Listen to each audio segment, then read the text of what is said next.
Hello friends, you all are welcome again in your channel the literary arena. Dear friends, आज की इस video में हम लोग दो बहुत ही इंपॉर्टेंट फिगर्स ऑफ स्पीच के बारे में जानेंगे जो हम लोग दैनिक जीवन में यानी डेली लाइफ में उसका यूज करते हैं और ये एग्जामिनेशन पॉइंट ऑफ व्यू से भी बहुत ही इंपॉर्टेंट है। अक्सर डिफरेंट एग्जामिनेशंस में ये पूछे जाते हैं क्वेश्चंस इससे रिलेटेड। तो फर्स्ट टर्म जो है वो है टॉटोलॉजी और दूसरा जो है वो है प्लियोनिज्म। ये आपका हो गया टॉटोलॉजी और प्लियोनिज्म हम लोग बाद में देखते हैं। फ्रेंड्स, पहले हम लोग एग्जांपल्स के थ्रू समझते हैं। ये कुछ एग्जांपल्स यहाँ दिए गए हैं, इसको थोड़ा आप देखें और समझें। It was a free gift that cost nothing at all. देखिए यहाँ पे it was a free gift कहता है कि ये फ्री गिफ्ट है, दैट कॉस्ट नथिंग, इसका कोई कीमत नहीं है। तो यहाँ पे हम लोग देख रहे हैं फ्री, जो कोई भी वस्तु अगर फ्री रहता है तो उसका दाम तो नहीं लगता है। तो फिर हम लोग यहाँ पे इस फ्री गिफ्ट जब दिया ही है तो हम लोग कॉस्ट नथिंग लिखने का क्या आवश्यकता है। फिर दूसरा एग्जांपल लगते हैं, she always arrived on time and punctual. वह हमेशा समय पर आती है और वह पंचुअल है। तो जब ऑन टाइम लगा दिए हम लोग तो पंचुअल लिखने की आवश्यकता नहीं है, या पंचुअल लिख दिए तो ऑन टाइम लगाने की आवश्यकता नहीं है। लेकिन हमने क्या किया है कि दोनों टर्म का यूज किया है। एक और एग्जाम्पल देखिए, pray and बिसीच।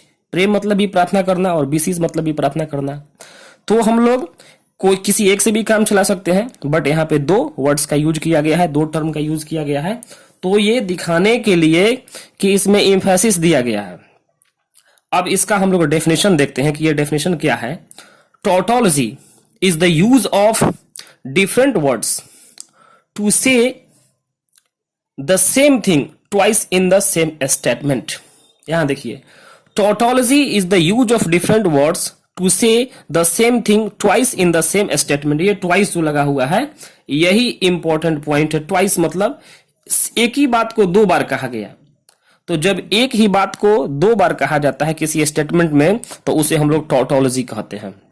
Tautology is a special और unintentional use of the same root words in a phrase और सेंटेंस और an unreasonable repetition of the same word in a sentence. ये अनरीजनेबल रिपीटिशन है, यानी इस बिना कारण का है ये। The term is formed by a combination of the ancient Greek words the same। Greek में इसका मीनिंग होता है the same and words, यानी कि same words रहेगा। It is unnecessary repetition of an idea in different words to repeat the same thing in different words। एक ही बात को अलग अलग शब्दों में बयां करने के लिए दो टर्म्स का हम लोग प्रयोग करते हैं, तो वही है टॉटोलॉजी कहलाता है। अब एग्जांपल्स देखिए, it was a free gift that cost nothing. यह एक फ्री गिफ्ट था जिसका कोई कीमत नहीं था, तो फ्री है तो इसका कीमत कोई नहीं होगा।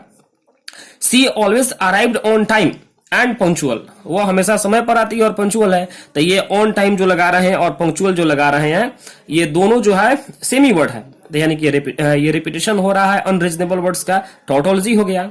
The money should be adequate enough. Adequate मतलब भी पर्याप्त और एनफ मतलब भी पर्याप्त, तो ये भी यहां हो गया। प्रे मतलब भी प्रार्थना करना, बिसीच मतलब भी प्रार्थना करना, राउंड मतलब गोल, सर्कल मतलब गोल। और दूसरा देखते हैं, thou was not born for death immortal but, कि तुम जो हो अमर हो, तुम मौत के लिए नहीं बनी हो, तुम एक अमर पक्षी हो। ये लाइंस जो है लिया गया है ode to a nightingale by John Keats. ये कीट्स साहब का लाइन है, ओड टू अ नाइटिंगेल से, जॉन कीट्स का। तो फ्रेंड्स हम लोग ये देखते हैं, ये आपका हो गया टॉटोलॉजी। राउंड सर्कल देख रहे हैं, गोल है सर्कल है तो सर्कल गोल होता ही है, तो ये हो गया टॉटोलॉजी। और बहुत सारे एग्जांपल्स आप देखेंगे, जैसे कोई कहता है she is a good looking beautiful lady, तो ब्यूटीफुल लेडी तो है ही, उसमें गुड लुकिंग लगा दिए तो गुड लुकिंग ही ब्यूटीफुल होता है, तो ये भी एक टॉटोलॉजी हो गया। अब हम लोग देखते हैं प्लियोनिज्म को। तो प्लियोनिज्म क्या है? प्लियोनिज्म भी इससे ही रिलेटेड एक टर्म है। प्लियोनिज्म और redundancy consists in the use of more words than are required to give the sense intended. कह रहा है कि प्लियोनिज्म का दूसरा नाम रिडंडेंसी भी होता है। In the use of more words than are required to give the sense intended, यानी कि आवश्यकता से अधिक वर्ड्स का जब हम लोग प्रयोग करते हैं, जहां जिसकी जरूरत नहीं है उससे भी ज्यादा वर्ड्स का हम लोग प्रयोग करते हैं, तो ये हो जाता है आपका प्लियोनिज्म। अब इसका कुछ और क्वालिटीज कैरेक्टरिस्टिक्स देखते हैं। Pleonasm is the excessive use of words It is the use of more words than required to express an idea or meaning. It is a literary term, a literary tool and a literary device. यहाँ देखिए friends, तीनों चीज यहाँ लिखा हुआ है. It is a literary term, literary tool and literary device. Pleonasm is derived from the Greek phrase pleonosmos. ये काफी इंपॉर्टेंट है, एग्जाम में पूछता है. ये प्लियोनोस्मस से लिया गया है, जो ग्रीक टर्म है, ग्रीक फ्रेज है, और इसका अर्थ होता है एक्सेसिव, यानी कि अत्यधिक, आवश्यकता से अत्यधिक. अब देखिए फ्रेंड्स, एग्जांपल्स में है kick it with your fit. Kick it with your fit, kick हम लोग कब करते हैं? पैर से ही तो किक करते हैं, तो यहाँ योर फिट लगाने की जरूरत नहीं है. I heard it with my own years, मैंने इसे अपनी कानों से सुना. अरे भाई, तो हम लोग सुनते हैं तो कान ही से तो सुनते हैं, तो ओन ईयर्स लगाने की आवश्यकता नहीं है. फिर दूसरा एग्जांपल कहता है he saw it with his own eyes, उसने देखा अपने खुद की आंखों से, तो देखता तो कोई आंख से ही है.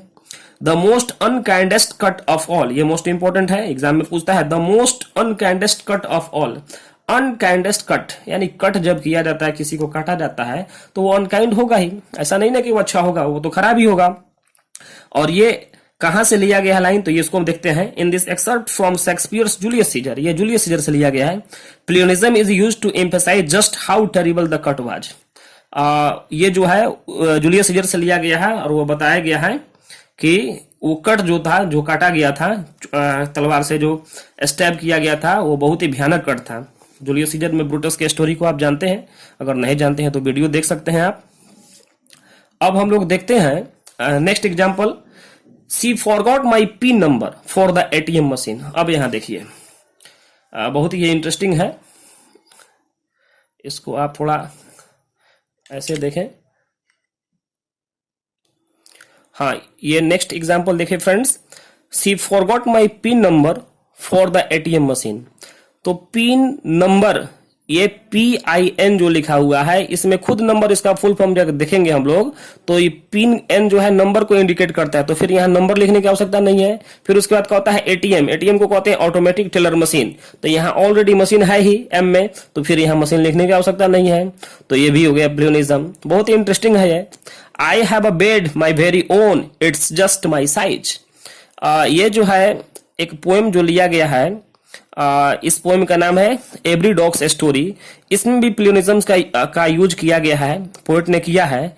ऐसा क्यों? क्योंकि वो पोएट जो है अपने डॉग के ओनरशिप को दिखाना चाहता है, कि जहां पे कुत्ता जो है उसका, वो कहता है my very own and just my size. I have a bed my very own, it's just my size.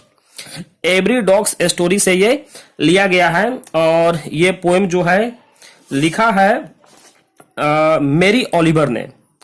तो हम लोग यहाँ देख रहे हैं कि बार बार जो एक्स्ट्रा वर्ड्स का प्रयोग हो रहा है, वो सब क्या है? वो प्लियोनिज्म है. अब नोट हम लोग देखते हैं थोड़ा सा कि इन दोनों में डिस्टिंक्शन क्या है, दोनों लिटरेरी टर्म्स में क्या अंतर है. तो ये है अंतर. The distinction between the two is that while tautology adds a superfluous word. Tautology में हम लोग क्या करते हैं कि सुपरफ्लुअस एक वर्ड का यूज करते हैं इन the same grammatical place. Grammatical place same होगा वहां पे, जैसे प्रे एंड बिसीज था, राउंड सर्कल था. और pleonasms repeats the idea in a different place. और देखिए, ये आइडिया का जो है डिफरेंट प्लेस अलग अलग करता है. वहां पे दोनों एक साथ था, यहाँ पे क्या है? अलग अलग है. यहाँ देखिए कैसे, pin number for the ATM, every dogs story, my very own, it's just my size. तो ये आपका जो हो गया, थोड़ा सा ये डिस्टिंक्शन है. तो मुझे उम्मीद है फ्रेंड्स आप इस वीडियो को अच्छी तरह से समझें, और अगर कोई आपको परेशानी हो या कोई और वीडियो अगर देखना चाहते हैं तो आप कमेंट बॉक्स में कमेंट करें. चैनल को सब्सक्राइब करें, वीडियो को अधिक से अधिक शेयर करें. Thank you friends, thank you very much. मिलते हैं नेक्स्ट वीडियो में.